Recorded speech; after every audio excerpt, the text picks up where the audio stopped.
All right. Okay. So let me just promote people and then we'll do the opening remarks. And by the way, in the opening thing that you do, we need to update the logo. Yes, I'll do that.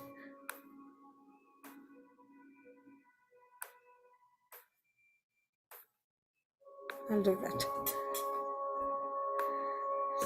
So,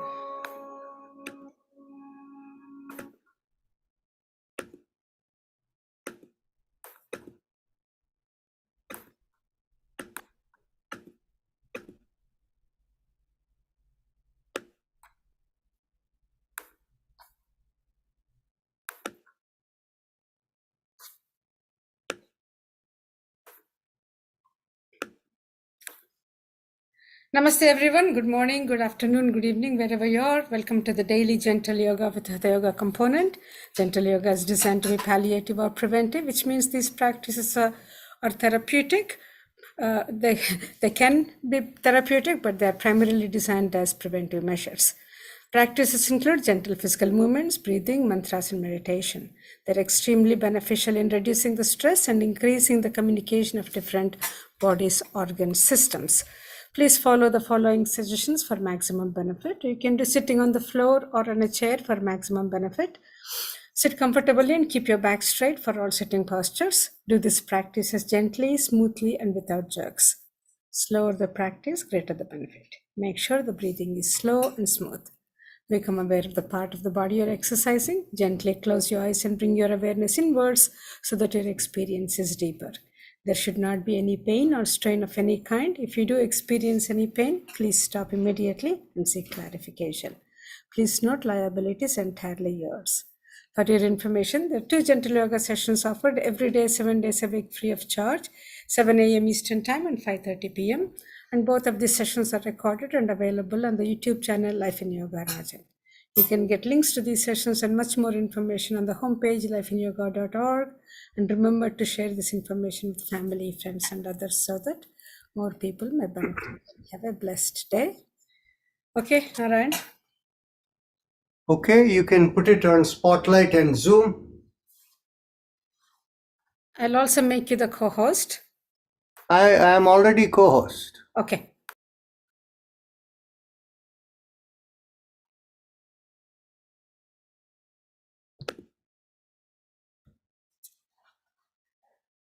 Namaste, everyone. As usual, let's begin with forming the group consciousness. So mentally visualize everybody who is over here within yourself. We take a long, deep breath in and we'll begin the first of 3 Oms. Let's take a deep breath.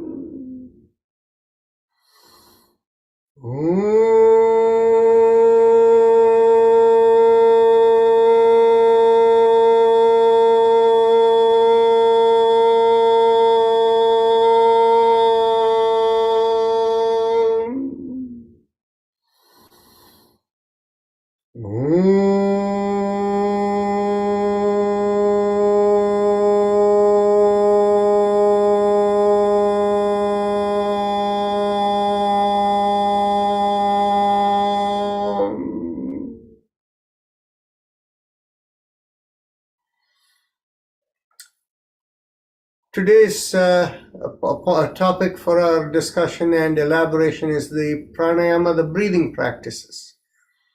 But before we go there, we should begin with our chakra vibration and bring our integrated awareness within, where our inner dimension and how we are going to deal with whatever hits us, they're all synchronized to be in sync with the cosmic flow.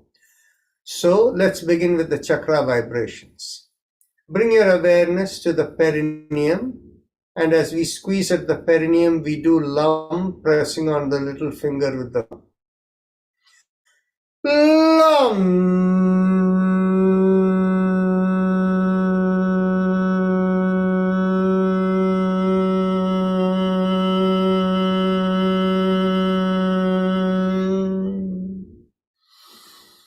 Lam.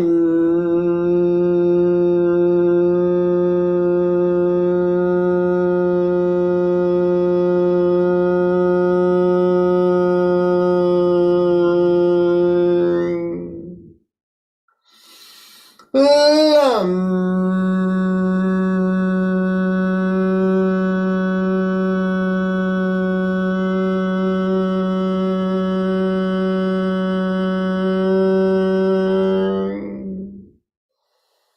Lam.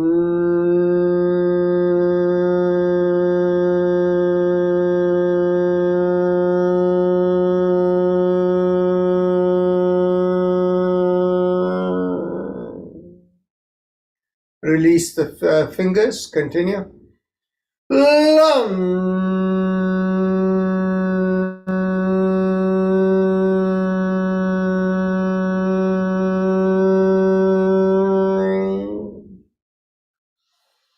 Lam.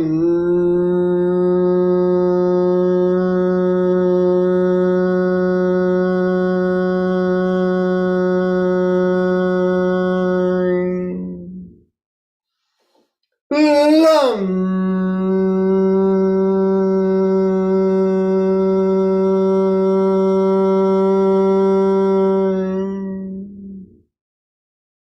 Last time. Lam.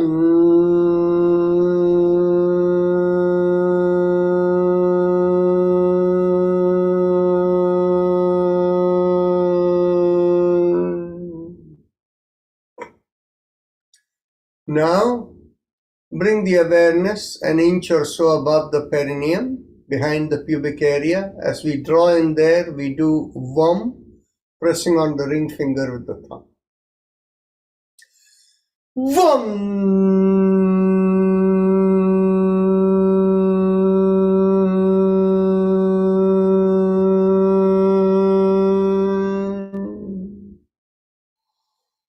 Vam.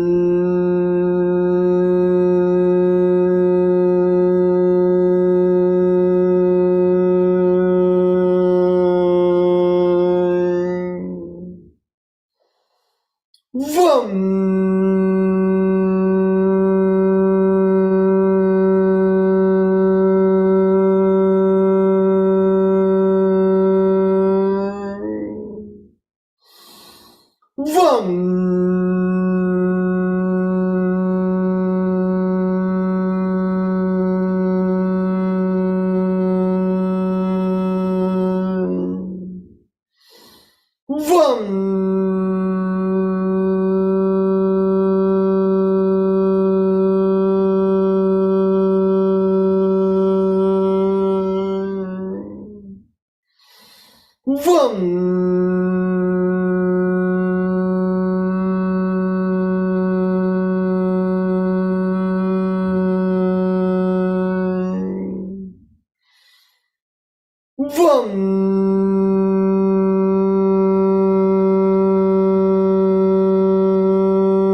Release the fingers, continue.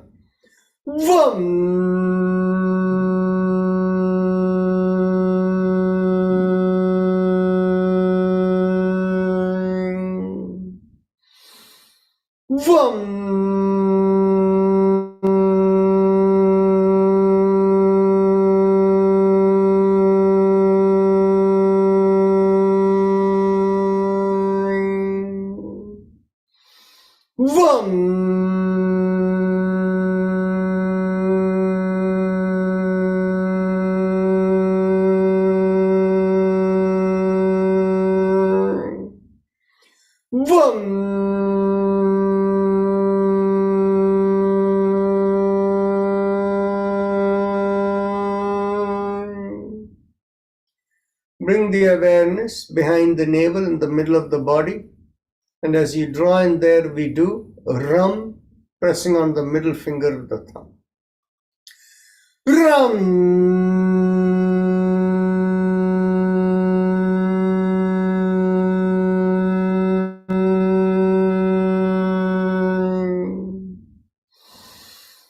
Ram.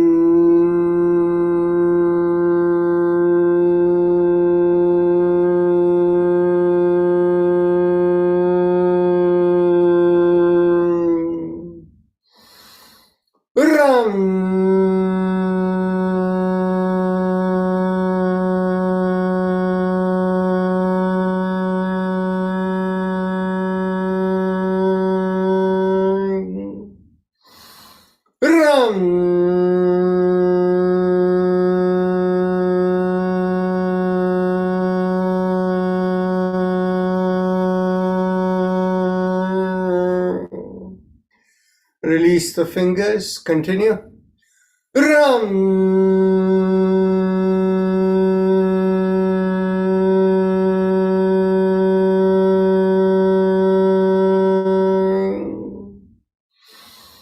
Ram.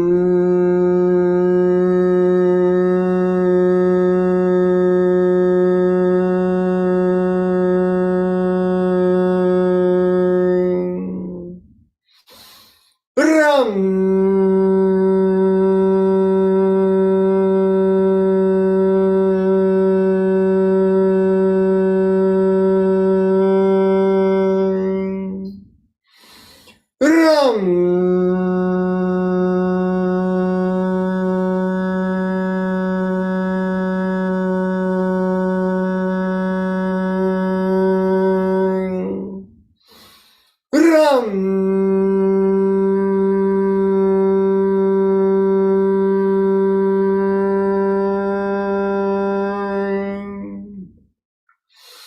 Ram.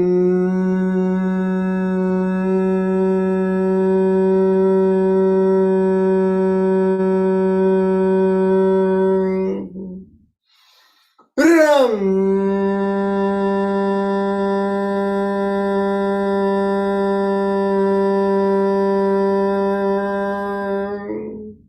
Last time.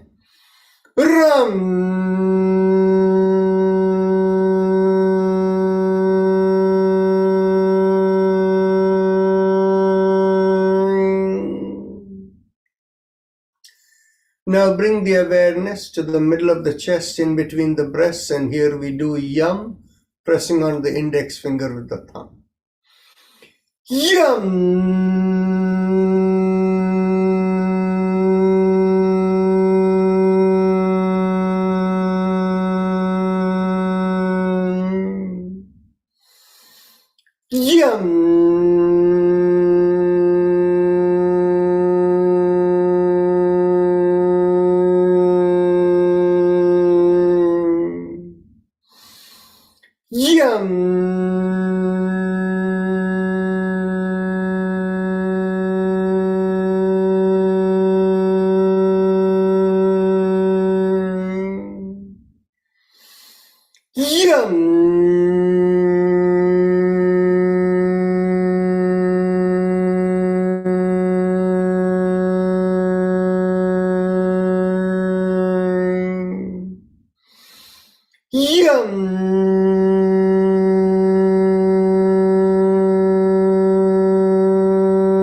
Release the fingers, continue.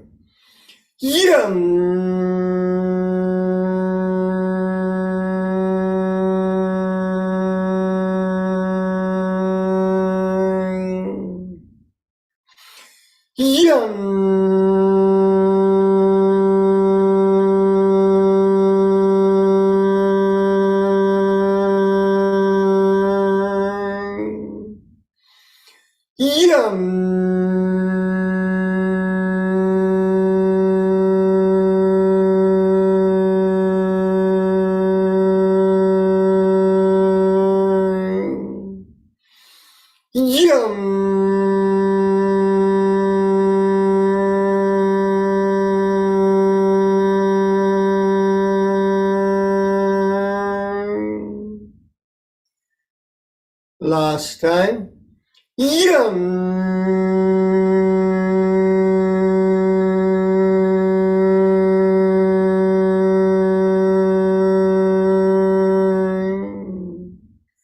Bring the awareness to the throat, and here we do hum, thumbs up, loose fist.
Release the hands. Continue.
Last time.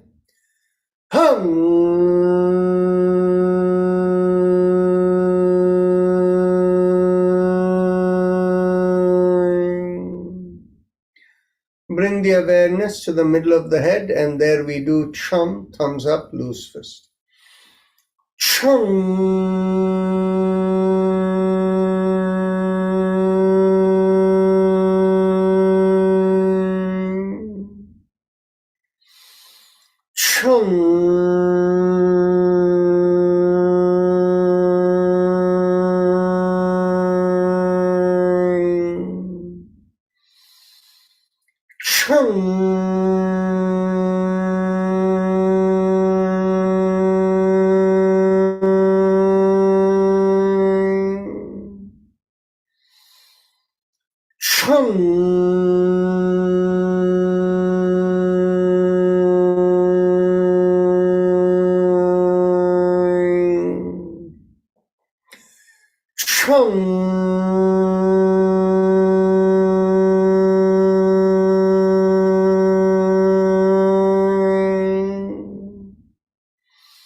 Release the hand. Continue.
Top of the middle of the head, we do Om. Again, thumbs up, loose fist.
Release the hand, continue.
Last time.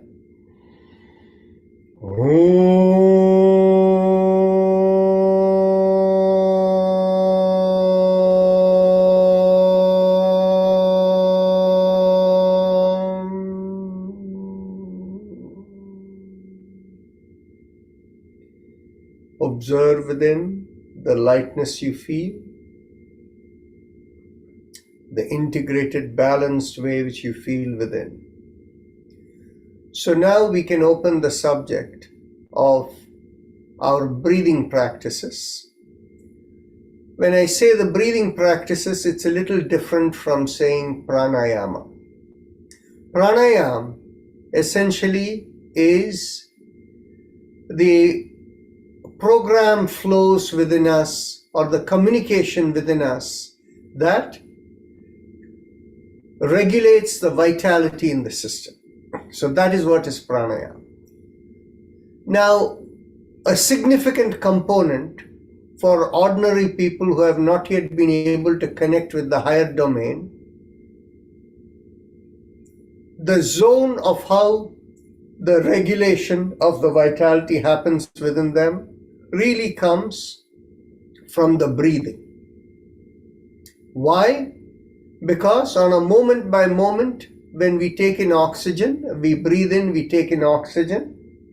The oxygen through the lungs gets into the blood supply, and then the blood supply by the heart, for the heart pumping, circulates it all over the body.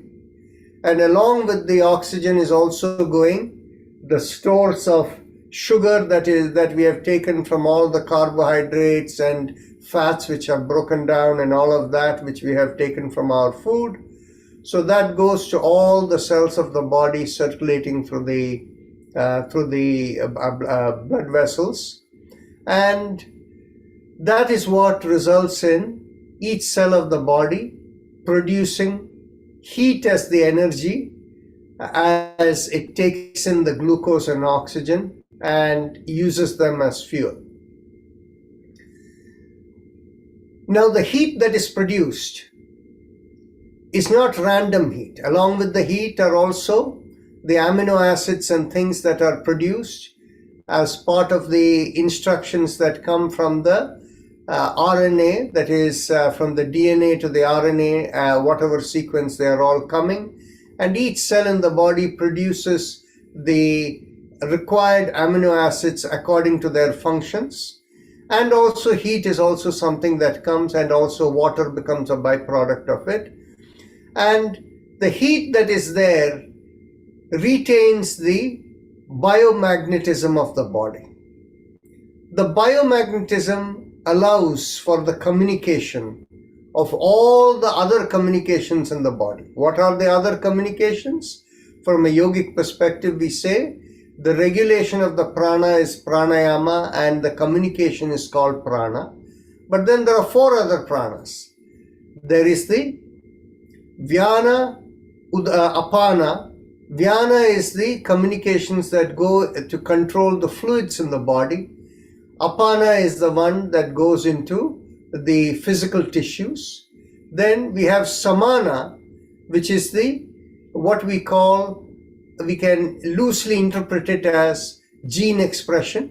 The reason I say that is the Samana idea is expressed as our inner dimension represented by the Ida Nadi in the yoga, and the outer dimension of whatever hits you as the Pingala Nadi from a yoga perspective, both coming together in harmony when they go through the Sushumna Nadi as Samanavayu. So this is the loose concept of gene expression too.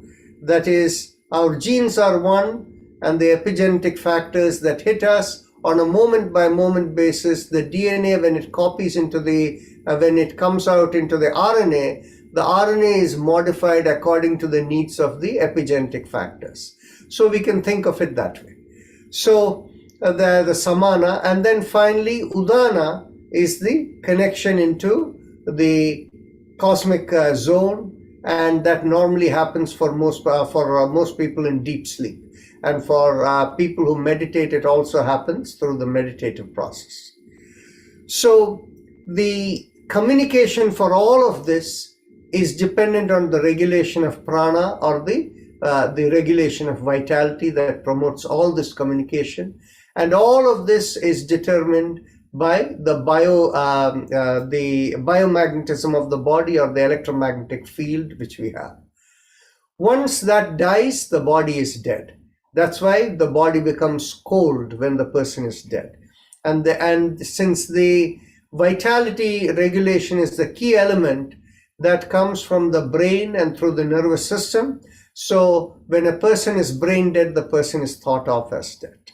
So that is the higher dimension of prana and the pranayama that is involved, whereas the lower dimension for common people is the breathing practices. So now, when we work with breathing practices, there are some which have a pranayama component, and others which don't have a pranayama component to the same degree, but yet have beneficial impact in the body. The pranayama components are capable of directing the communication related to how vitality must be regulated in the body. Whereas, on the other hand, any other exercise does not have the same impact. So there are two breathing practices that are very beneficial but are not considered pranayama.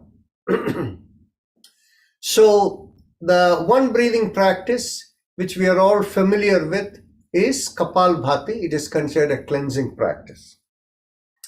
The other practice is slow deep breathing called Dirgha Shwasa. And that is also not considered a pranayama in the same sense. However, Ujjayi pranayama, Bhastrika pranayama, and the Brahmari are definitely considered as pranayama exercise. Another one that is our alternate nostril breathing in the textbooks called Nadishodhana pranayam, Nadishodhana. While in the Hatha Yoga text it is not called as pranayama, it definitely qualifies as a pranayama, even though it's not called a pranayama in Hatha Yoga. In some senses, it is not called as a pranayama because the key role of pranayama is to direct vitality towards the meditative awareness, that is for higher connectivity. And the alternate nostril breathing only brings body in the balance in the body, and that balance in the body is only a stepping stone for higher connectivity. So that is why it is not technically a pranayama. So the real idea of pranayama is the higher domain that goes beyond the breath and beyond the physical body. That is the zone of pranayama. So let's explore each of these practices one at a time. Normally, we can go from the Dirgha Shwasa, and the Dirgha Shwasa is that when you take a slow deep breath in and then you exhale slowly.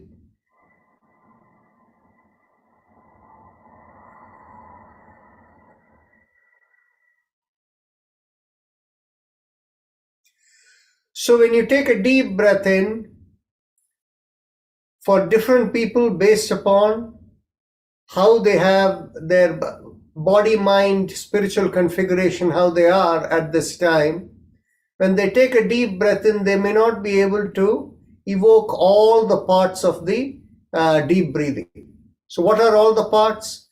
When you inhale, the belly comes out, the lower parts of the lung filling in. As you continue to inhale, the chest expands and the shoulder lifts. But the shoulder doesn't really lift, it stretches. And when you exhale in a calm way, it is all of them slowly collapse. Now, when people are fully relaxed and their lungs are all in good shape, they can do this very nicely and easily. But a lot of people cannot do it because of stress coming on into the system. They begin to breathe from the upper part of the lungs. Anatomically, based upon how the bronchial tubes, that is the bronchi, how they separate in the system, the right side of the body, the right side lung has three segments in it called the three lobes of the lungs. The left lung, because the heart is like the size of a fist that is taking a significant amount of space over there, and out of the heart are coming the major blood vessels which are also taking space over there, the left lung has only two lobes based upon how the bronchi divide. So the thing is basically when we inhale and exhale, in order to train ourselves to activate all the part of the lungs, and the most difficult for people is the lower lungs. Typically for males, the lower lung activation is lost because of stress in the system. And as a result of stress, chronic stress, people are always breathing from the upper lung. Whereas in the case of female, and particularly people who have had children, during pregnancy, because as the womb builds in, they have to, without a choice, they have to breathe from the middle and upper chest. So habituated into that, unless they make an active way to change themselves, very often women after pregnancy tend to get into breathing with the middle upper lung, and they lose the lower lung resilience. So the thing is, basically, in order to activate all the parts of the lungs properly, there is a practice called three-part breathing. And the three-part breathing is designed primarily to activate the lower lung, but also for you to build awareness of the middle and the upper lobes of the lung. So how do you activate the three-part breathing? Very simple. We'll begin, and normally as a practice, when it is done, you spend 3 times more time for the lower lobe than the middle and the upper. So if you did practice for 10 minutes, you would spend 6 minutes time for the lower, and 2 minutes for the middle, and 2 minutes for the upper. And how do you do this practice? Okay. Easiest way for you to do is, first, let's increase the diaphragmatic sensitivity. How can you increase the diaphragmatic sensitivity? Very simple.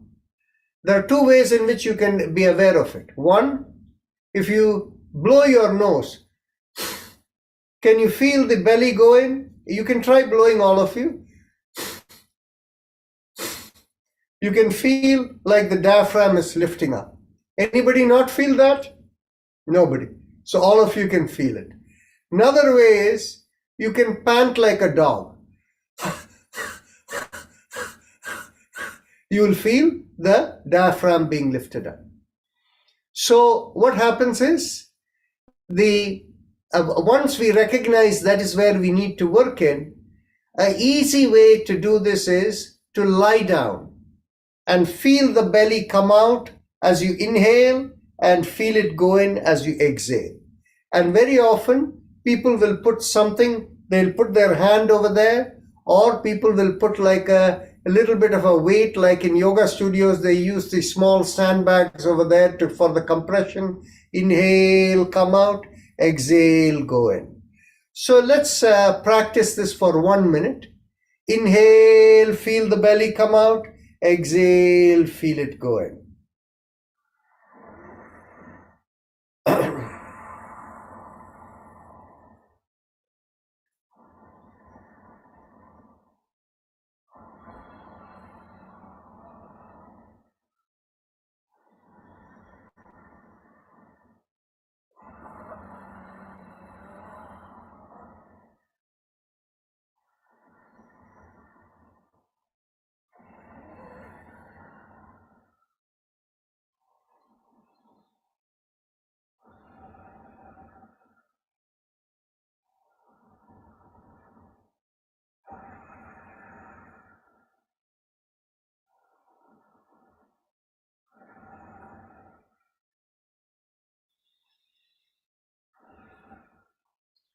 As you become comfortable doing this, as you exhale, try to squeeze your buttocks so that you feel an upward motion.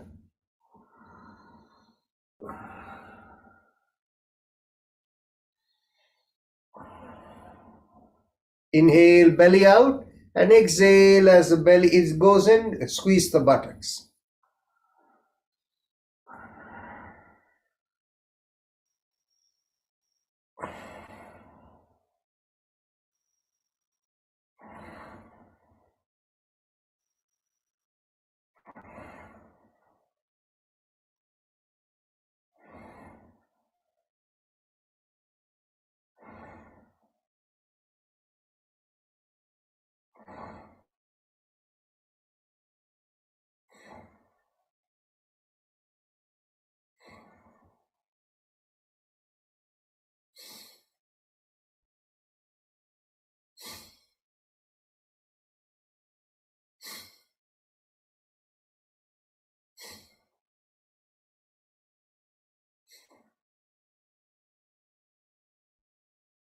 Anybody had any difficulty doing this?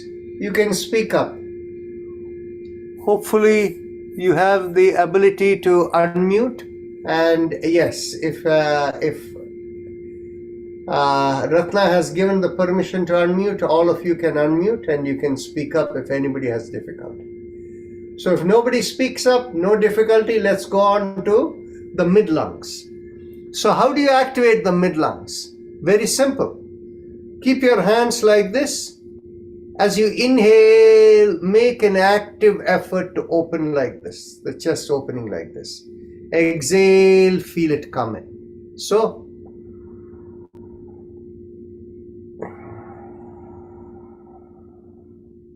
inhale.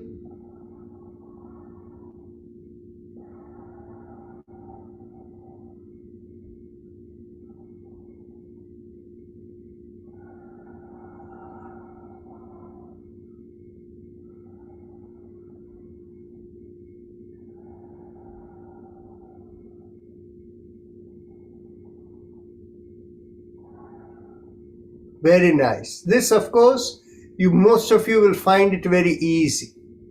Now, with respect to the upper lung, what you can do is, as you inhale, take the shoulder back like this.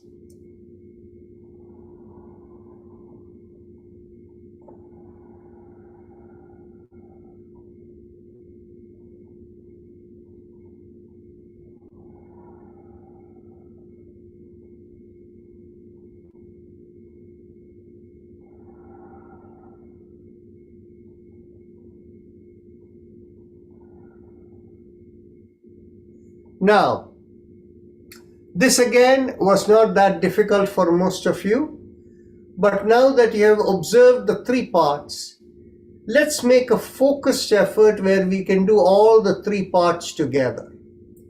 So what you do is, as you first you begin with exhale, of course.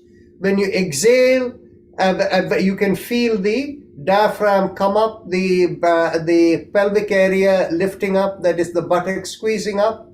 And as you inhale, feel the belly come out and expand the chest and pull back the shoulders. And as you exhale, slowly let it come. Let's see if you can do this. Take a first begin with exhalation, like snorting out, then inhale.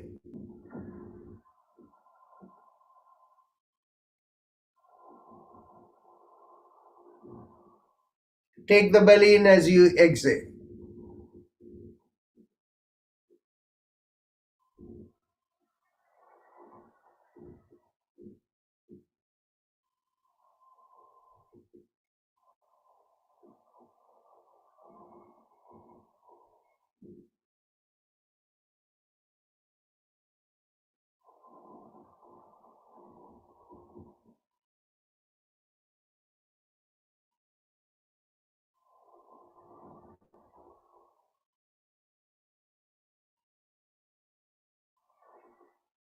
Anybody have any difficulty doing this? Speak up. By the way, I will encourage all of you to keep your video on. That way I can also see you.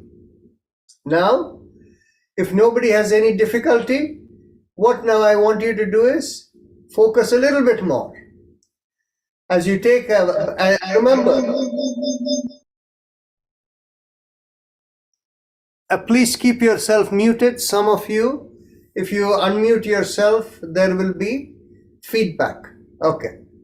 So now, as we do this practice, as you have figured out, first we begin by exhalation, pulling up the pelvic floor, taking the belly in. It becomes easy to do the full breath, right? All of you there?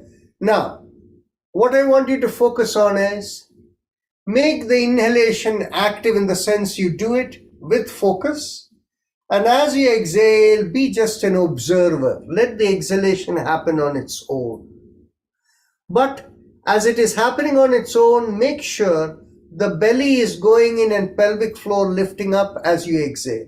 But let it exhale on its own pace. And observe that inhale will be a little bit quicker and exhale will be a lot slower. Just observe for yourself how the timing works. Let's continue. So begin by exhalation, pulling up the pelvic floor, belly in, and then inhale. Pull up the pelvic floor slowly, but be an observer as the exhalation happens. Continue.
Are we squeezing anus or not? What is that? Are we squeezing anus when inhaling or not? Not while inhaling, only while exhaling. When we exhale, we squeeze the anus. Because when you squeeze the anus and you take the belly in, you're able to complete the breath out. Okay. Right? When you inhale, you want to release everything. Okay. So please continue. And I'm going to ask the question, as you have been observing this, is there anybody who felt their exhalation was not longer than the inhalation? Dr. Narayan, I have a comment and question about the last part you did. It's just like a gentle form of Bastrika. Is that true? That's right. Okay, very good. Thank you. Okay. So the thing is, all of you felt that the exhalation was slightly longer than the inhalation or quite a bit longer. So let's try this one more time. As you begin with the exhalation, belly goes in, lift up the pelvic floor, fully exhales, inhale.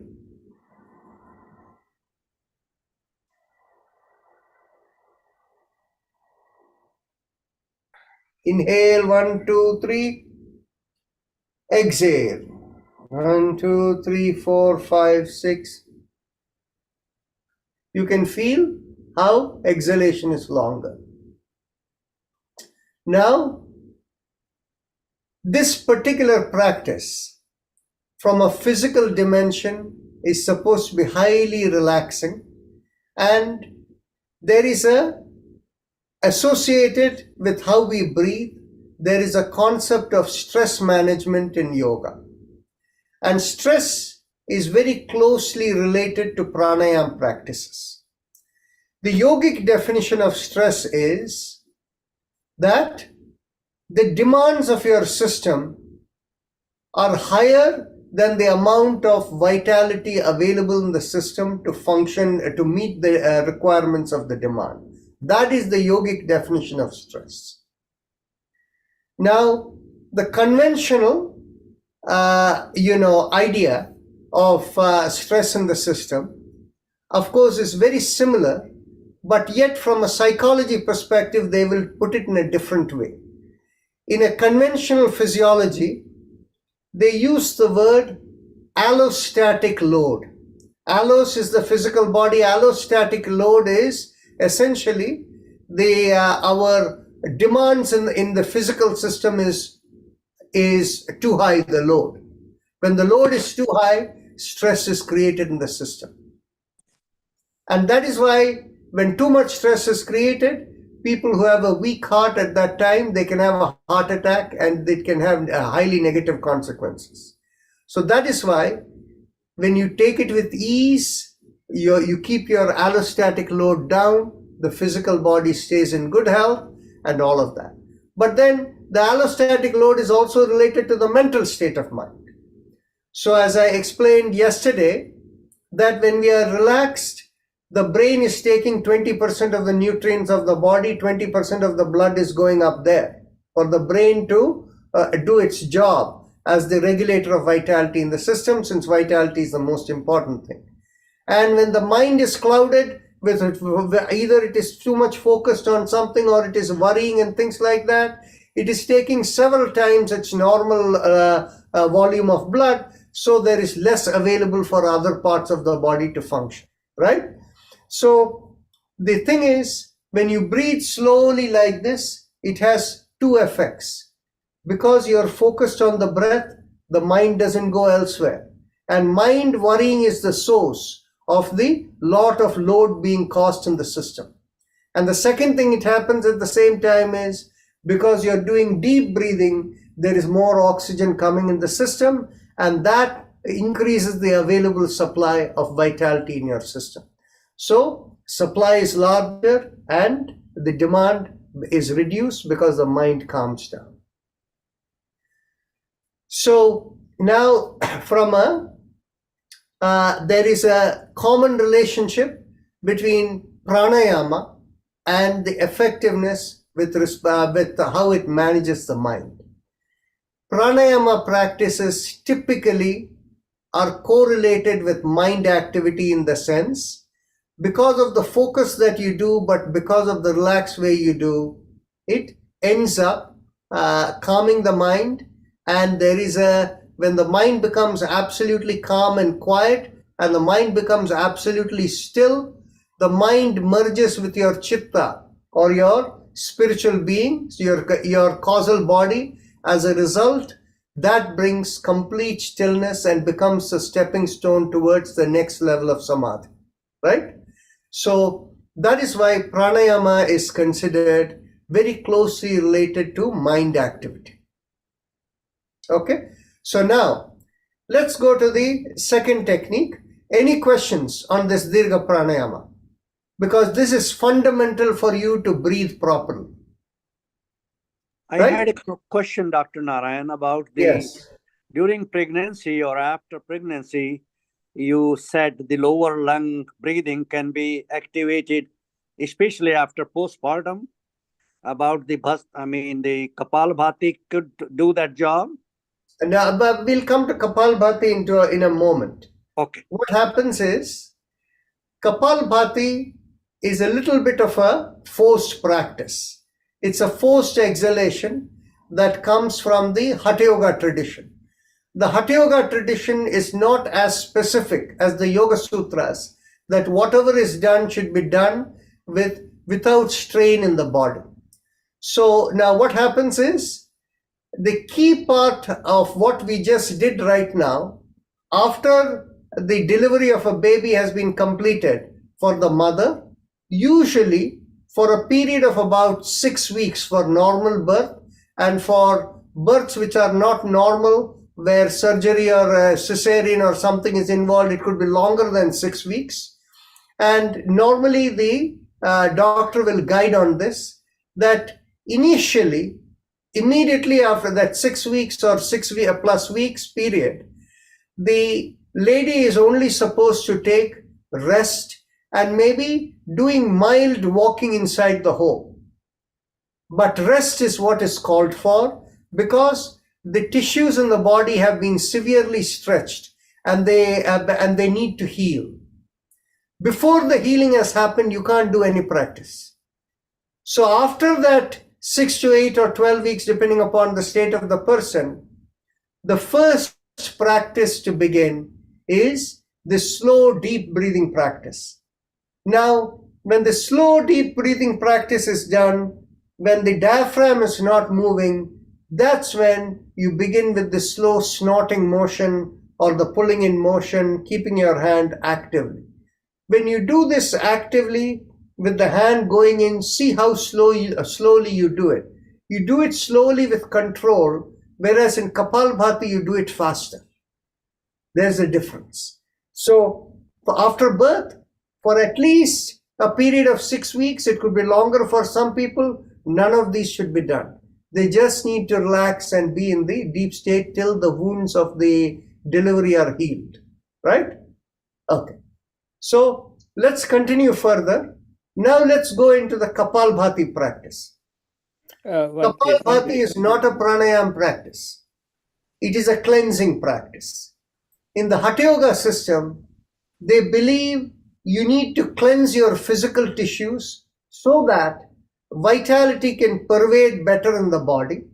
And if you want to understand it in a way, think of it as vitality or communication flowing through the pipes in the body. And the pipes, and if you think of water pipes, the pipes can have clogs in it because unwanted garbage has settled in the sides within the tube, so the flow is not very good. So when you knock the pipe, twist and turn and stretch, then in which case the debris can slightly loosen up. But then what you can also loosen up is you can start flushing water up and down. If you flush water up and down with a lot of force, that will also cleanse the debris in the pipe, right? Now, the idea of cleansing up and down is all about, this is what Kapalbhati is really doing. It is flushing the system. But again, it is a forced thing. So one has to be very, very careful. How can you do forced exhalation in a way that does not create strain? Extremely important how it is done. So what happens is, remember something. Strain is created when you put too much effort and the mind, it becomes too much involved. So the best way to begin Kapalbhati is, now that you have learned how to activate the lower part of the lungs. And what is the purpose of Kapalbhati? To expel out unwanted stuff. And why is expelling out unwanted stuff?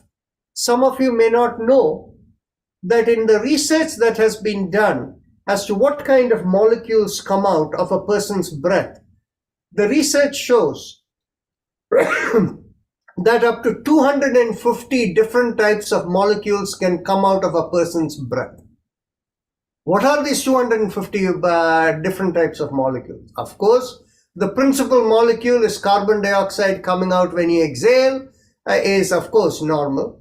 But because not all the part of the air is taking in, obviously there's a lot of nitrogen in the air and the other elements of the air, those are the other 4 or 5 particles.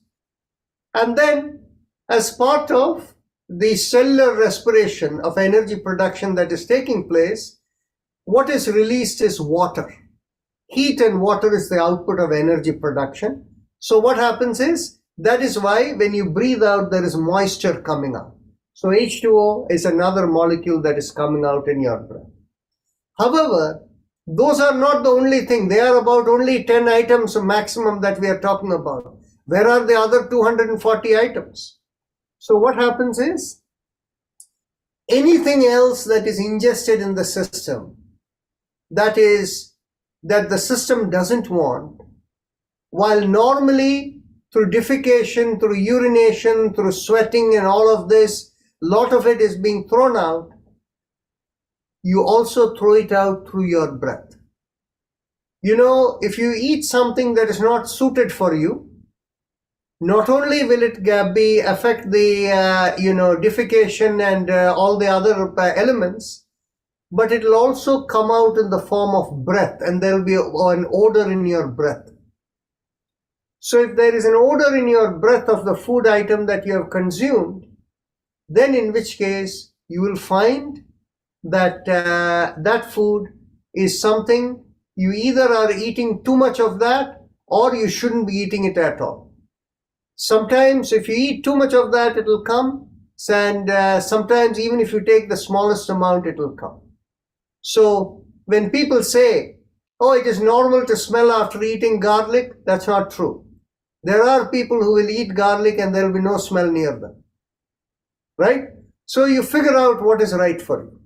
So these are the different elements. Now, The other thing that is going to happen is, I don't know any of you whether you have noticed it, if there is somebody who is a highly stressed person and you don't like that person comes near you, the smell of your breath may change. Their presence creates toxins within you, and the toxins being released in your breath will create a bad smell. When a person is worried and upset, the smell of the breath changes. It is the release of the toxins that are coming out of you. If you're in a bad environment where, you're breathing in wrong stuff and things like that, that too will come out of your breath. So in other words, and by the way, for people who have deposits that have happened in their lungs as a result of the smoking, the tar that deposits in the lungs, this Kapalbhati, it is clearing out. Now, one of the other things that got noticed when the initial, the COVID started, many of the people were actually finding that the clot in the blood would go and deposit in the lungs, the capillaries in the lungs, and breathing becomes less efficient. So what is the mechanism of taking the clot out of the system? The body does produces anticoagulant like heparin and various other anticoagulants that are produced by the body to make sure clots don't come in the blood. However, all of you know that, or some of you know, may not be all, that when you go for a blood draw, they will never take blood from your arteries. They will only take blood from your veins.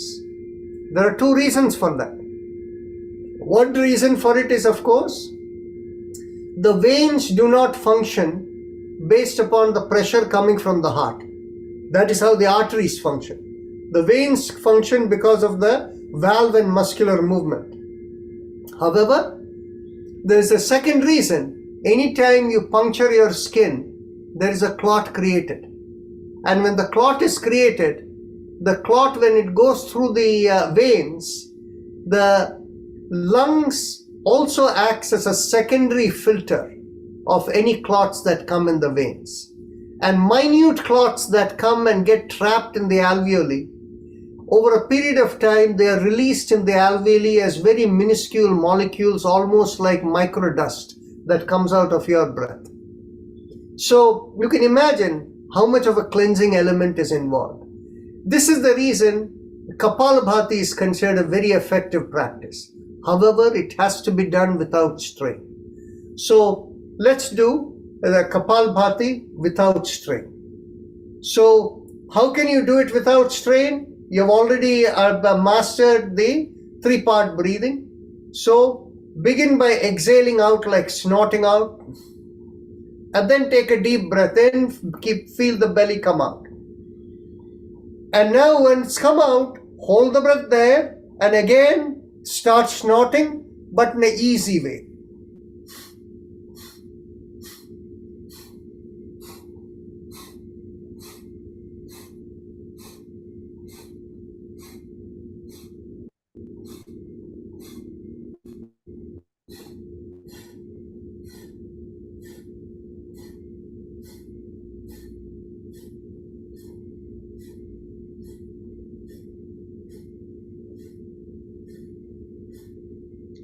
Notice, as you do this, you don't have much body movement. The shoulders don't lift. All you feel is the belly movement, but because the abdominal cavity is of a fixed space, fixed volume, whereas the chest is of expandable volume because the ribs can stretch out and close in. So what happens is, as the belly compresses, there is a little bit of chest movement that is happening, right? But it's the belly and the chest. The belly is the primary movement, a mild secondary movement of the chest, but nothing is happening to the shoulder or any part of the body, right? And it has to be done with ease. If you do with force, and if you are very regular about it, and if you do it daily for about 300 days, 365 days in about a year, you can be guaranteed to have this hiatic hernia where the diaphragm begins to tear and your stomach is getting pulled up, right? So this is a very good practice, but at the same time, it has to be done the right way without strain. And anytime you feel tired, you have to stop. Why is it? Because tiredness is the indicator that there is not enough energy happening over there. You should never do a practice when you are tired. The only thing you can do when you're tired is slow, deep breathing. Okay? So, all of you comfortable with Kapalbhati? Any questions? Every time I do Kapalbhati, not every day, I feel very hungry, ravenous, maybe 2 hours after that. I thought it's because it improves digestion, but I don't really know why. Well, the thing is, obviously, the Kapalbhati is considered something that what will you call, fires up the system. Okay? Firing up the system literally has an effect of increasing the communication with the brain. So what happens is the head becomes, the upper chest and the head tends to become warmer and warmer. And there are a couple of explanations for it. The warmth is really clearing out of the nadis, purification of the nadis. And the other part of it is, as the purification of the nadis happens, the brain is the one, the brain becomes more efficient in allocating the vitality resources. It becomes more receptive to needs of the body and the vitality resources. And if the person is not having enough nourishment, the person will feel hungry. Right? So that is the way to understand Kapalbhati.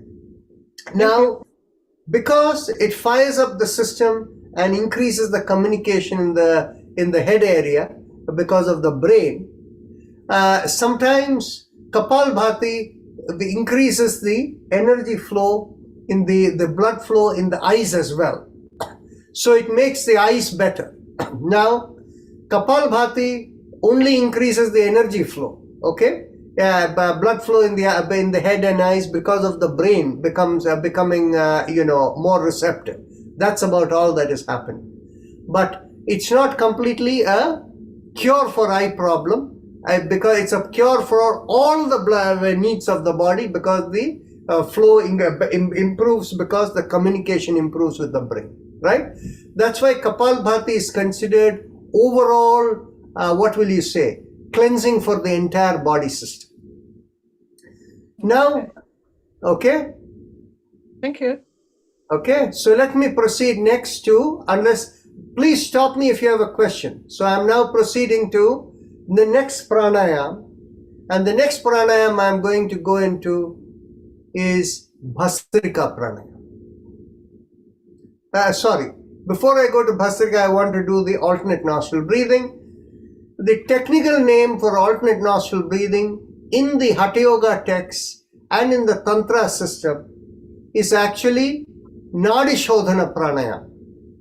So if you look at the Hatha Yoga Pradipika, again the Samhita, it will always say Nadi Shodhana. And the Nadi Shodhana is considered a precursor to pranayam. So in the Hatha Yoga text, it is not considered a pranayam. It is considered something that is even before this kriyas like cleansing techniques. It is something that is considered an internal balancer. Okay? The nadis are but you pacify the nadis within Nadi Shodhana, so that is creating balance within. But creating balance within does have a Nadi related component, but it is not designed to take you out to the connect beyond. Okay? So what does the Nadi Shodhana pranayam do? Okay? If you take right now as you are sitting, bring your fingers below your nostril. Take a deep breath in and slowly exhale. see whether both nostrils have the same amount of air flowing in or not.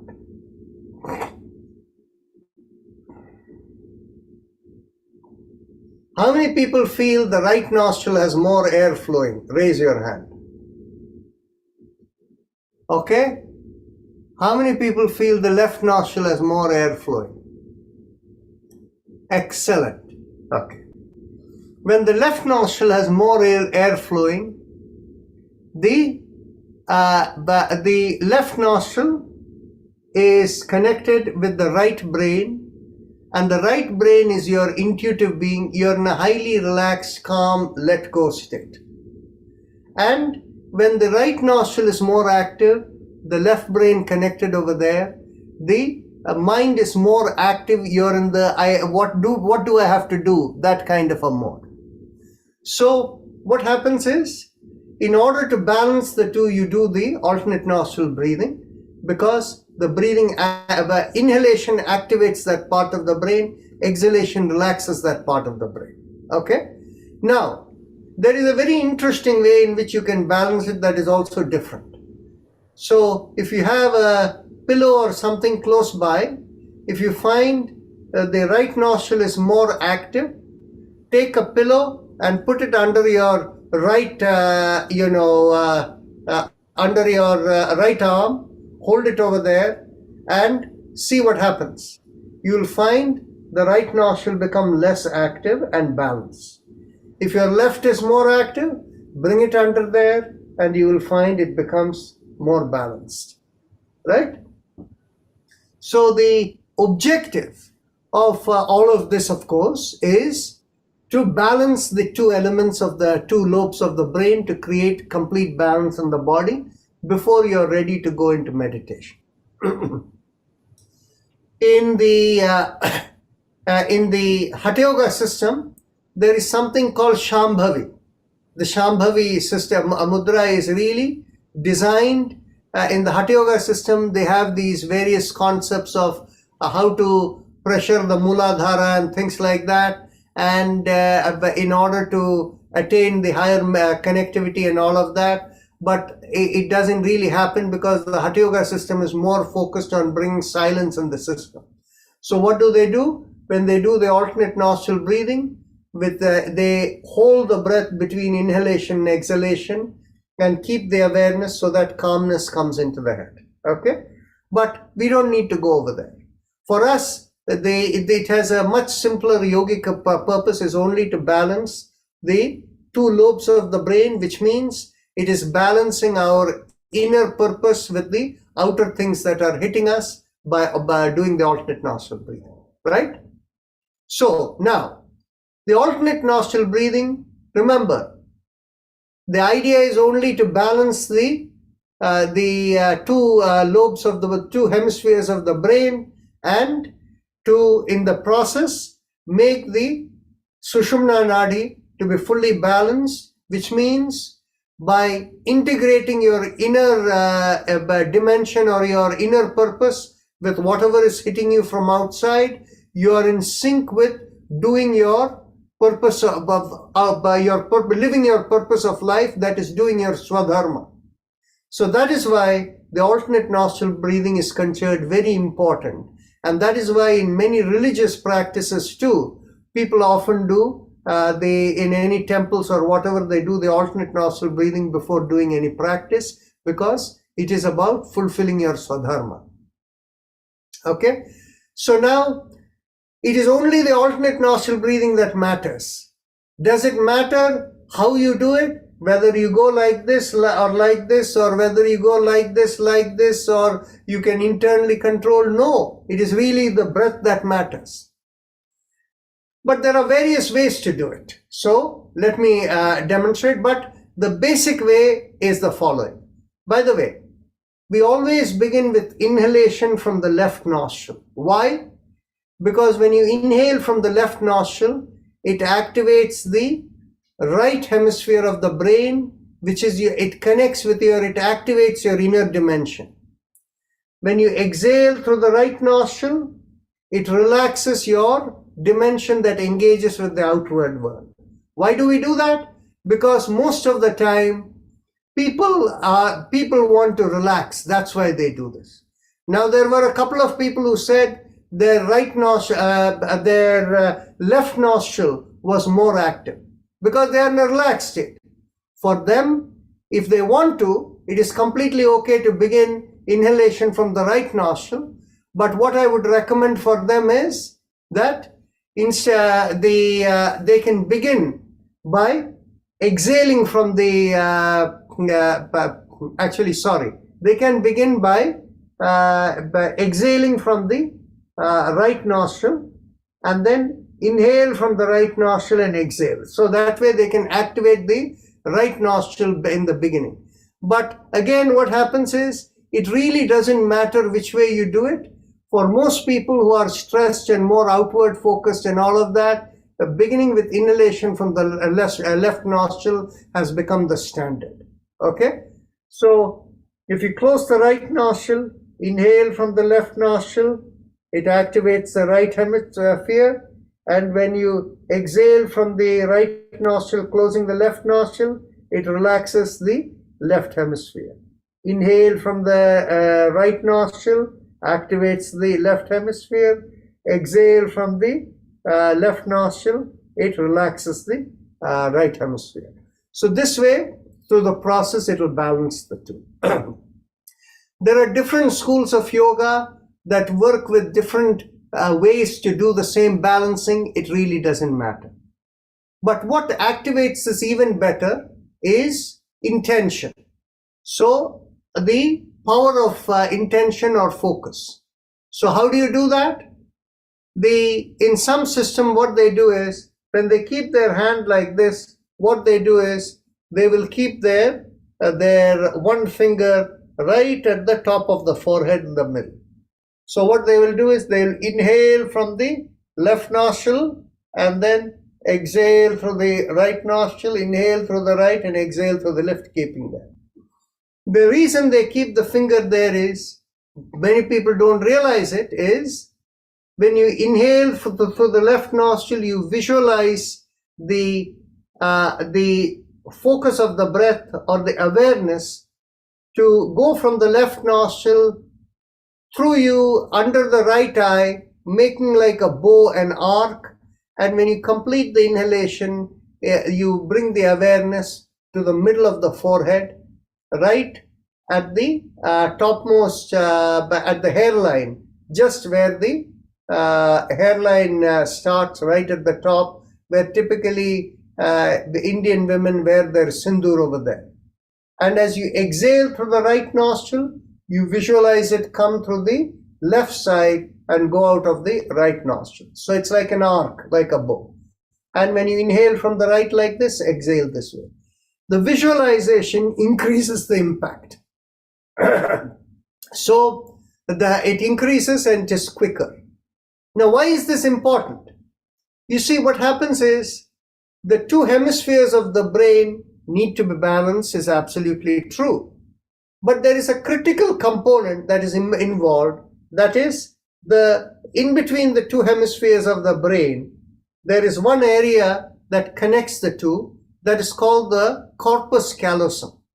The corpus callosum is much more dense in nerve cells and neurons than even the brain. The brain, of course, is very dense with the neurons. And this is even more dense because it has an active job of making the connection in two places. So sometimes what happens is when a person is in a state of what you would call as some kind of a destabilized state, and for them to even do this alternate nostril breathing, doing the finger is too much. There is an alternative that can be done that is not as, it is an alternative for quick results. So what a person can do is, they can simply focus over here and take a deep inhalation there and exhale there. So put your finger there, inhale and exhale. This will activate the corpus callosum and it can have the effect of balancing the two hemispheres. But the best practice is if you do the alternate nostril breathing with the visualization, that is more complete, right? So now, and of course, when you focus over here and do this, we call it as Murdhanya Pranayam, but it is not a textbook technique. And what happens is the textbook techniques typically come from the Hatha Yoga tradition, whereas within the Tantra Yoga tradition, one of the authors have written that they learned 120 pranayams from a Tantra Babaji. And so you can imagine there are many other ways in which how you can control various things. Okay. Now let's conclude over here and go on to the next pranayam. Any questions on the alternate nostril breathing? Yeah, I have one question. Alternate pranayam we do you have to like inhale from left hand? Do it hold something or just get it right away, exit? Okay. Please mute yourself. There is feedback coming. Okay. So the thing is, holding the breath is when you do it as part of Shambhavi Mudra. And I don't recommend anybody hold the breath. Okay? Holding the breath is a little bit of a forced technique. And I don't see substantial benefits out of it. In a much easier way, you can transcend and get those benefits in a better way. When you hold the breath, it creates a little bit of tension or stress in the system. And that is why it is better not to do it. But the holding the breath is part of the Hatha Yoga system coming as part of Shambhavi. But I don't recommend it. Okay? So let's... So just breathe it and take it out. Right. Breathe it That's and take right. it out. Okay. But with a natural pause. In But Bahaya they say Kumbhaka, we did some time ago, close the right and, hold it and leave it with the left side in the Bahaya Kumbhaka before that one. This is Bahya Kumbhaka, you're talking of Ujjayi Kumbhaka. Vijaya Kumbhaka. That's right. I will come to that. So we'll go to the next practice now. So the next practice we want to deal with is Ujjayi Pranayam. Now Ujjayi Pranayam, by its definition, is Ujjayi means it is the highest pranayam. Jayi means that which gives you, that is victorious. Victorious is in what sense? This pranayam is the one that gives you cosmic connectivity. And Jayi means it's the highest. It is means the one that is on the top. All the pranayams are helpful, but this is right on the top, the highest. Okay? So when we train for Ujjayi Pranayam, we always focus on the restricted breathing, but the restricted breathing at the throat done without strain. So how can you do it without strain? Some places will go like, no. That will create strain and it's not good. It has negative effect, no positive effect. Okay. So when you do it without strain, the easiest way is to create a sensitivity. And the easiest way to do it, to train yourself initially, is to focus on the bottommost part of the mouth and make a big smile with the cheeks coming out. When you do that, you automatically feel a slight stretch.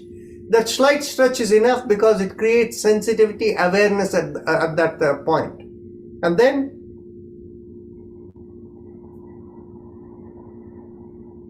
slow breathing with awareness there. Exhale. Slow exhalation with awareness there.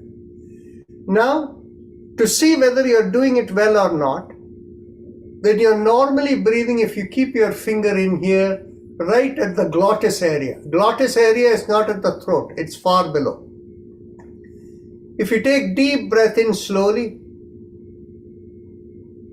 take normal deep breath.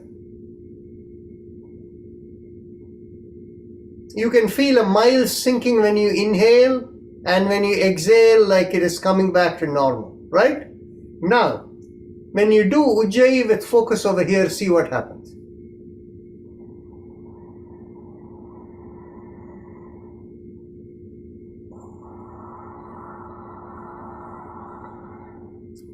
you'll find when you inhale, it sinks much deeper when you do it with Ujjayi over here.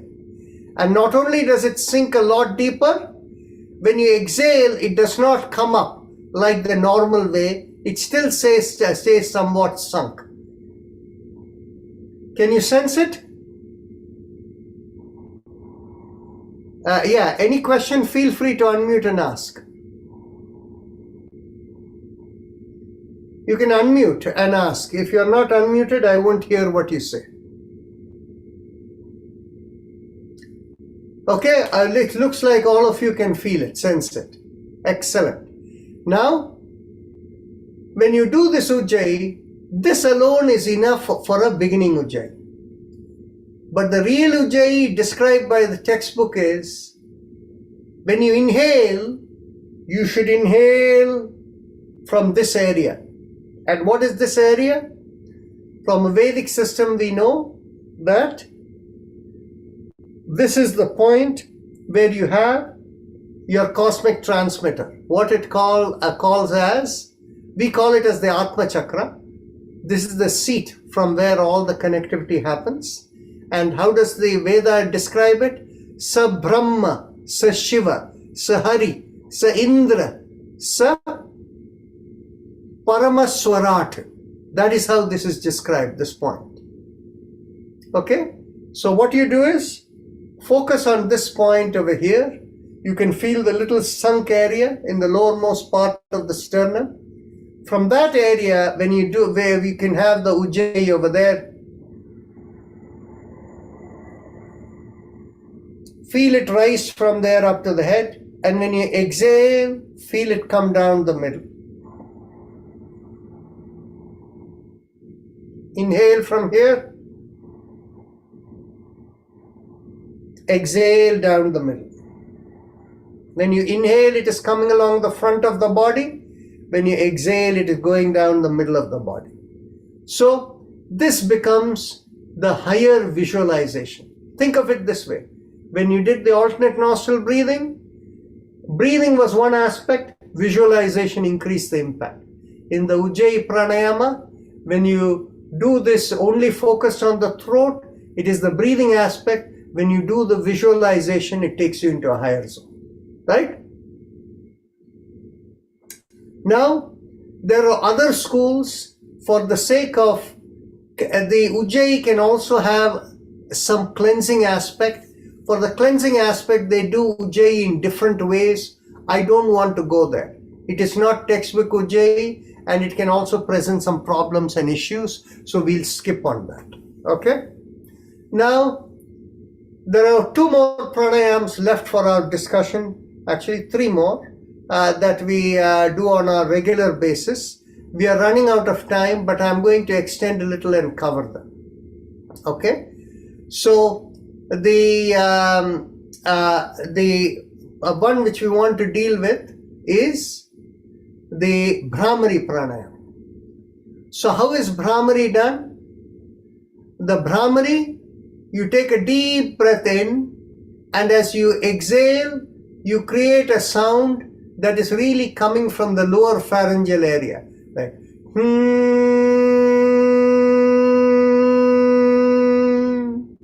when you do the sound, notice where it's coming from.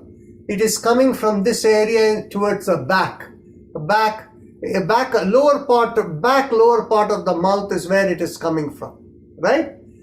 So please try, take a deep breath in.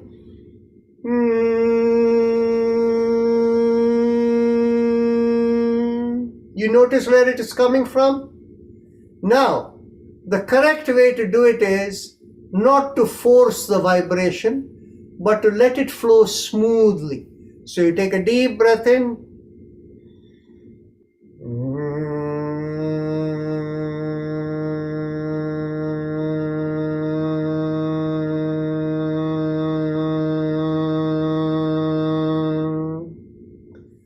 Can you see how smooth that was versus if I do?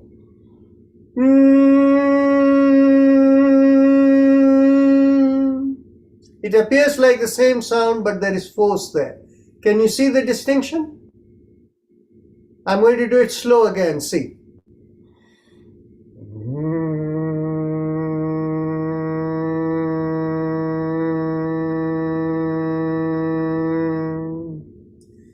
In the second one, the speed of the breath is normal, easy speed. When I do it with force, the speed of the breath is faster. Again, I will do so a bit faster. Observe.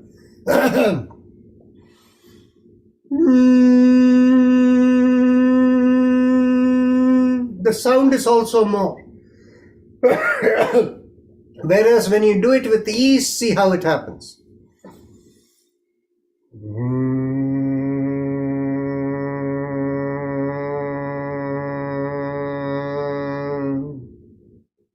This is the right way to do it. Any questions? Yes, Dr. Rajan, where are you supposed to feel the vibrations? In the back?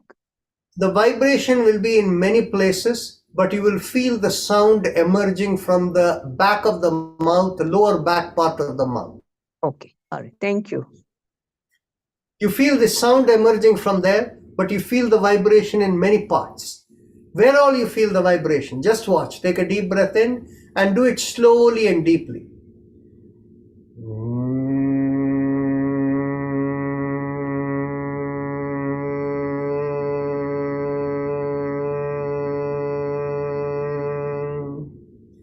You know where all I feel the vibration? I feel the vibration from the lowermost part of the body all the way to the head. Please try doing it slowly and tell me, can anybody else feel it beyond the throat in other parts?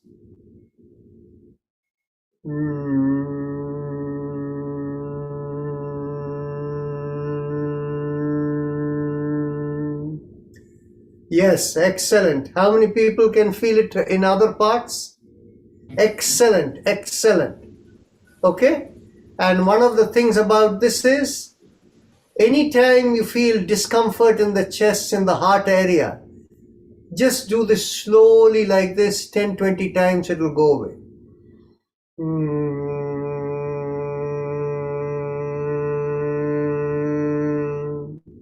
By the way, if you feel any discomfort in your chest or heart area, you should always consult your physician. But all of that takes time. But on the other hand, you don't have to wait to go and have the consultation. Immediately when you feel any discomfort, do this Brahmari, discomfort will go away. 20 times. Okay? This So is that's normal. Yeah, this is normal to Brahmari, or when you close the earlobe and everything, what kind I'll of? get there. I'll get there. Okay. So this basically what you did is the normal aspect of Brahmari. Okay, this is good enough. Now, from a practice perspective, the various schools have found that you can increase the impact of the vibration simply by closing the ear. So if you take a deep breath in,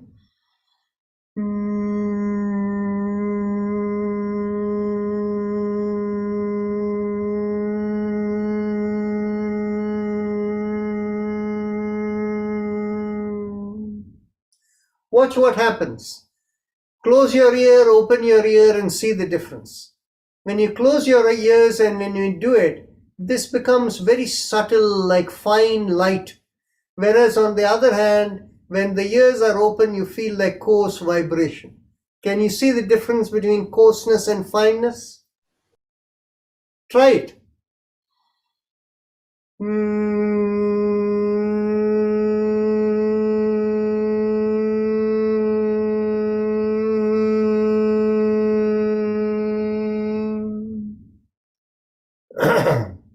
You can feel the difference, right? So now what happens is, yes, thank you. It goes So- up to legs. What is that? Vibration. You can feel the vibration up to legs, goes Very down. nice, very nice, very nice. So what happens is it becomes much finer. Actually, the way in which you would describe in a scientific language is, there is a difference between audio frequency and electromagnetic frequency. Electromagnetic frequency is much finer, but it is the same kind of parallel. All of this is audio frequency in any case, but it becomes a finer aspect of audio frequency. Now, other places, what they do is, they extend this, and a popular mudra that is called Shanmukhi mudra is, they not only close the ear, they bring the ring finger to the middle of the nostrils where the bony part meets the soft part, the little finger over the lips, the middle finger right at the inner part of the eye socket, right on the top, with the part of the middle finger gently touching over the eyelids, and then the index finger over the eyebrows. So this is called the Chanmukhi Mudra. So you take a deep breath in.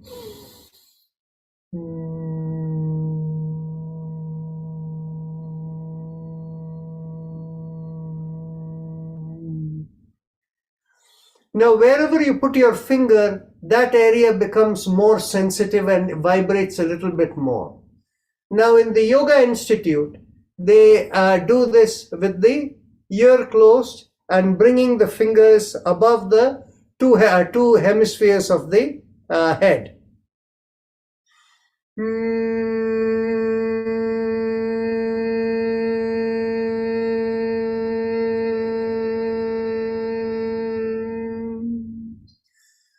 So you can do it in many of these ways with the hand positions in different places. Okay? But now let's go to the textbook version. Actually, this is Brahmari that we did. All of this has come from the practice tradition. However, what has happened is, in the textbook tradition, it is described very differently in the Hatha Yoga text.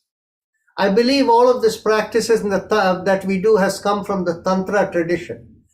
But in the Hatha Yoga Pradipika, and the way it says is that you should inhale and make a sound and exhale and make a sound, like when you inhale like a male bumblebee and when you exhale like a female bumblebee. So how is that done? You go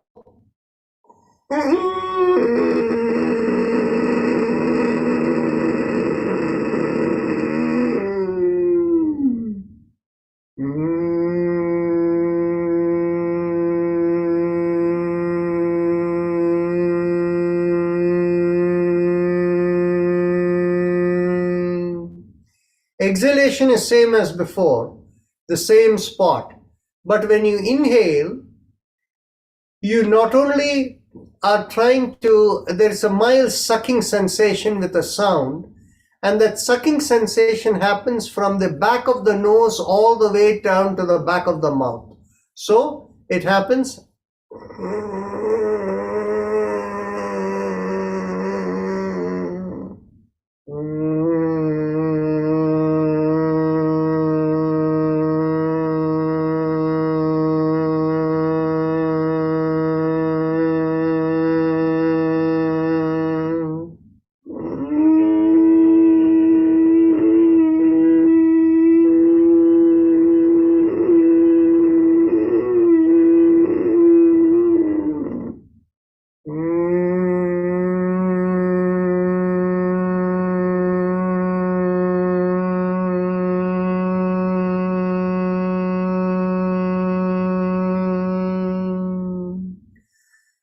So this is the Hatha Yoga Pradipika, how it describes textbook description. The Gher and the Samhita goes elsewhere. It simply says that the Brahmari, they call it as Brahmari Kumbhaka. The Brahmari Kumbhaka has to be done in the middle of the night when everything is quiet. You close your eyes and look for internal vibration, and that nobody does, and that is something that we cannot even understand what is happening there. But anyway, the Hatha Yoga Pradipika, this thing. Okay?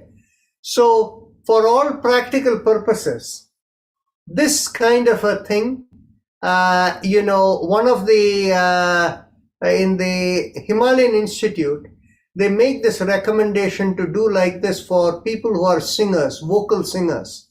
So, what it does is, it ends up clearing out the nasal and the throat passage and the vocal cords and all of that in a better way, that inhalation and exhalation together clears out better, so they can sing better. Okay? But for practical purposes, the regular Brahmari that we do slowly is what matters. But remember, it has to be done slowly with ease when you exhale. right? That is what brings you the best impact. If you hurry it and make the sound louder, it creates strain in the system. It is no good. Okay. So now let's go on to the next one. We have finished the Brahmari Pranayam and Ujjayi is done. So Bahya Kumbhaka, and last we will do is the Bhasrika. So in the Bahya Kumbhaka, it is relatively easy. If you take a deep breath in, and as you exhale, you pull up the pelvic floor and belly in like you're doing in Kapalbhati. And then as you continue to exhale, feel the chest empty and bring the chin right down into the chest. You hold out the breath as long as possible.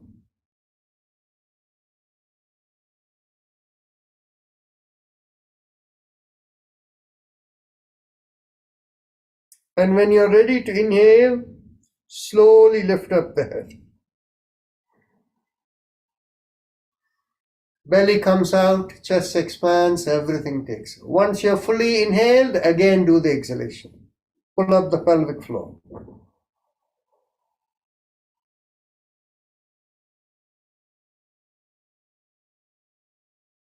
Again, hold out as long as you can. And when you can no longer hold, you inhale and come. So this Bahya Kumbhaka is fairly simple. Now, the Ujjayi Kumbhaka is a little different. In the Ujjayi Kumbhaka, this is a very special practice that we do because it has significant benefits in the system. The chief benefit is, of course, related to the thyroid. Okay? And what happens is, it has become very common practice these days that a high proportion of people, even male people as they age, the doctors think that little bit of thyroxine to activate the thyroid is good for you, to give you more energy. But those kind of interventions can be avoided by doing this practice. Now, for people who are stressed and a younger age, and particularly when women go through this, this hormonal changes and things, whether from the time of the childbirth or during menopause and the thyroid, this thing happens, to prevent external medication, you can do this to stimulate the thyroid. So interlock the hands, keep it at the level of your lap, and as you inhale in Ujjayi, you only inhale in Ujjayi and hold the breath and bring the chin down. And then when you are ready to exhale after holding for as long as you can, you exhale in between the mouth, in between the teeth, as you slowly raise the head and as you at the same time bring down the hand. So let me demonstrate.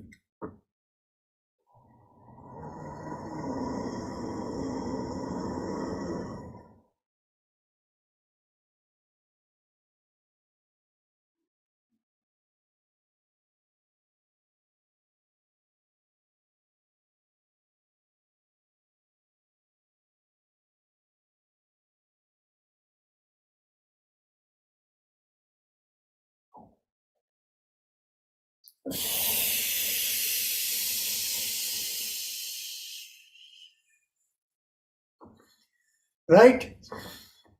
So Gunda Reddy, your question is answered, right? Okay, if there are no questions. But one could also do this without interlacing, using hands at all, right? No. The hands are very important, and bring it to the shoulder level over here is extremely important. Okay? The reason why it is extremely important is when the hands are interlocked and the shoulder is stretched, it creates a certain stretch that impacts the throat area where the thyroids are. Okay? So this is very important. Thank you for clarifying. Yeah. Okay. What is the benefit for exhaling through teeth?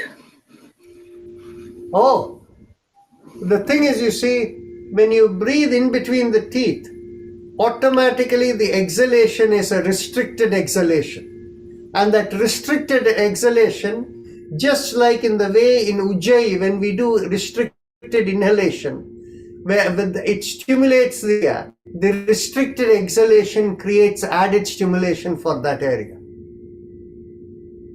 Okay, so now let's go on to the last one, the Bhastrika Pranayama.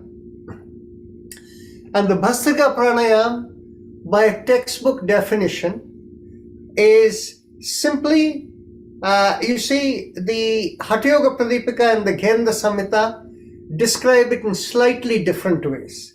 But if you put both of them together, like the Genda Samhita clearly says you should do only 20 breaths, okay, at a time. And you should do 3 rounds of 20 breaths is what the Genda Samhita is saying, okay? Whereas the Genda Samhita is also saying that the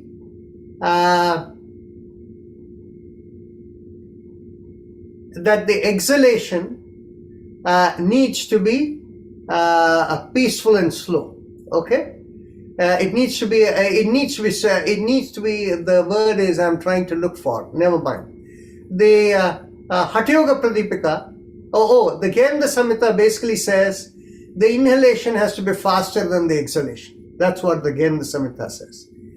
The Hatha Yoga Pradipika says that you should rapidly inhale and exhale, and it says you should rapidly inhale. That's the focus of that. And then when you have done all the inhalation and exhalation, you have to take a deep breath in, close the right nostril, and exhale through the left nostril. Okay? So when you combine the wisdom of these two, and both of them say that this has to be done like the way a bhastra is done. And what is the bhastra? The bhastra is the bellows of a blacksmith or a goldsmith. And some of you have definitely seen the bellows, coming from India, where you have seen how people, whether it's a goldsmith or, when people do various things related to metal related work, if you have had the opportunity to see it, the way bellows are used is the bellows are typically like a bag, and the bag is typically, when they carry it, really there are 2 wooden handles over there, one at the bottom and one at the top, and when it's compressed they carry it like that, and the top part, when they open it like that, they hold the wooden handle and open it like this, right? So when they open it like this, the bag fills up with air, and when they bring it down, there is the tube at the bottom through which the air is coming out, right? So inhale and exhale, that's how they're doing. Now, if you watch a blacksmith or a goldsmith use their bellows, they never go like this, right? Because if they go like this, the air is going to disturb the flame. The way they do it is quick like this and gently slow with consistent air flowing, right? Quick like this and slow air flowing. So the documents clearly describe it has to be done like a bhastra, right? So inhalation, and the Genda Samhita is very clear. Inhalation has to be more rapid, faster than the exhalation, right? So how is Bhastrika, if we go by the textbook and we combine the wisdom, done? And it makes eminent sense, is you have to, so you inhale fast,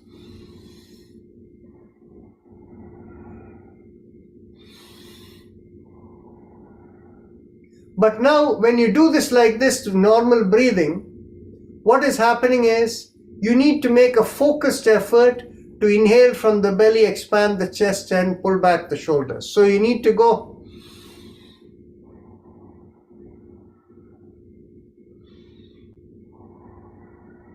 Right?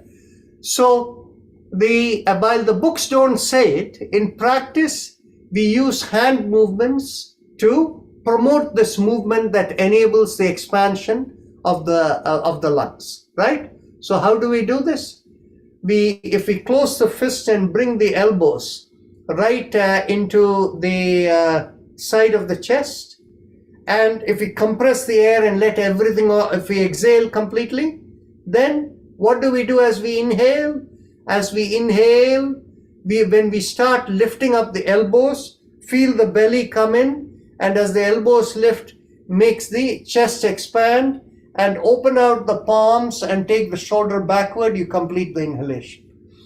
If you begin by exhalation, you start from this position. As you exhale, close the fist, bring it down. So inhale, belly comes out, chest expands, shoulder pulls back. Exhale, you slowly bring it down, right? So this is all that is involved. Now, some schools, what they do is, after doing this for 20 breaths, they'll take a deep breath in, close the right nostril, hold the breath. Actually, after taking a deep breath in, they'll hold the breath for a little while, and then when they exhale through the left nostril.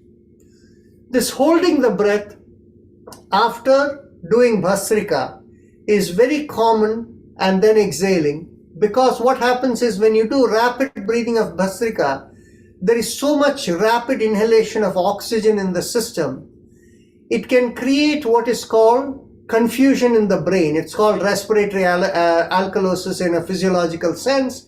And to remove the confusion, you need to have enough carbon dioxide building in the system. And when you hold the breath, it basically, the oxygen gets assimilated and carbon dioxide comes to balance. Then you're ready to go on to the next round.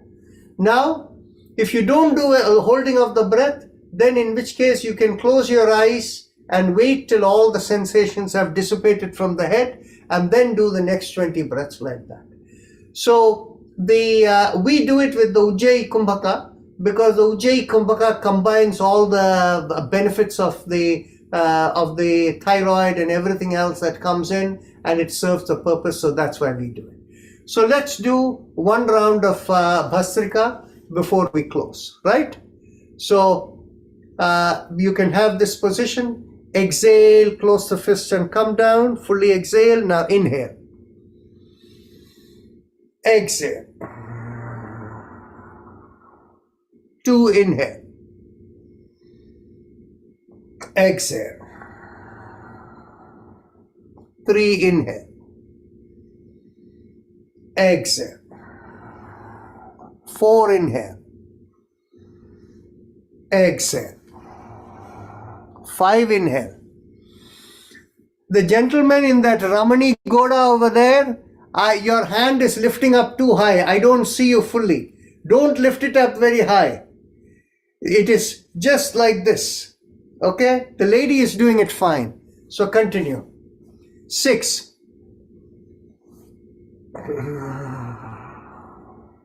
7. Exhale. 8. Exhale. 9. Exhale. 10. Lady Ramani Goda, you need to stretch a little bit more. Lift up the elbows a little bit more. Exactly. Exhale. Inhale. Lift up the elbows a little bit more. Exhale. Continue. Exhale.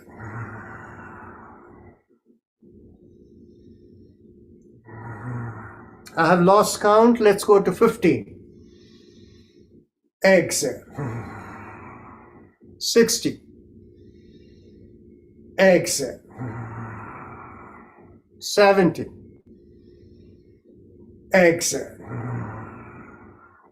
80. Exhale. 90. Exhale. 20. Exhale. Keep the eyes closed. No need to do the Ujjayi Kumbhaka. Just keep the eyes closed and observe.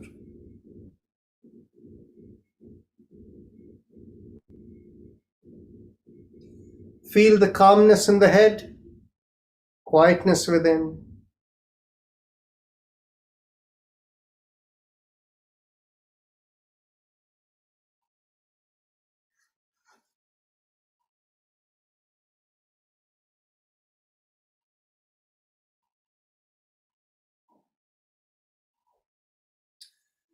Now take a deep breath in, and we will do one long Om, and we will end.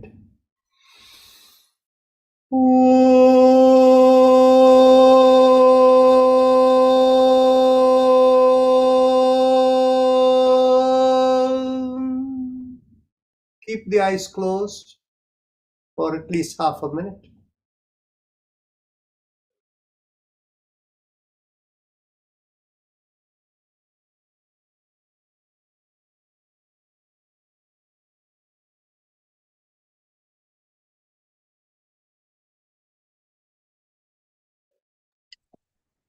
Okay, so now I see over there Tatiana Visnam has a bastra, a bellows over there to demonstrate for you if you want to see what it looks like, right? So up, it is open now, and then when she closes it, it'll close. So that's how it is done. Can you show where the pipe is, where the air is flowing? Actually, we can, if she can be put on spotlight mode, you can see it. I'll do that. There's a hole, the air goes in here and comes out. Okay, air goes in there, and there is the spout where it is coming out. Okay, lift it up, inhale, this thing, okay. Very nice, very nice. This is, the air is coming from the bottom. There are different kinds of bellows that are there. This one, the air is coming from, yes, that area, that's the top, yeah. Air is coming from the this thing and going through. Okay, that's fine. Yeah. I use Okay, it to. thank you so much. Yes. What do you use it for, Tatiana? What do you use it for? I have open fire in sitting room, so if the fire is low, I do this, and it's a very strong stream of air coming through here, and the fire goes immediately up. Huge. Okay. So any quick questions? We have extended the period, and I have another appointment. Thank you, Dr. Narayan. That's Thank wonderful. you so That's much. great That session. was Thank you. so helpful. Thank you. Thank you. Namaste. See you all. See you all tomorrow. Thank you. Thank you very We will good. do, remember, in the first weekend of February, we will do the meditation part. This was the build-up for one segment for new people who are joining in, right? So namaste and see you all. Thank you. Thank you. Yes, Namaste, in thank February. Have Bye. a blessed Sunday. Oh, we have a CIA seminar in about an hour today. Usually it's second Sunday, but today, this month, we are having this today in 10 o'clock in an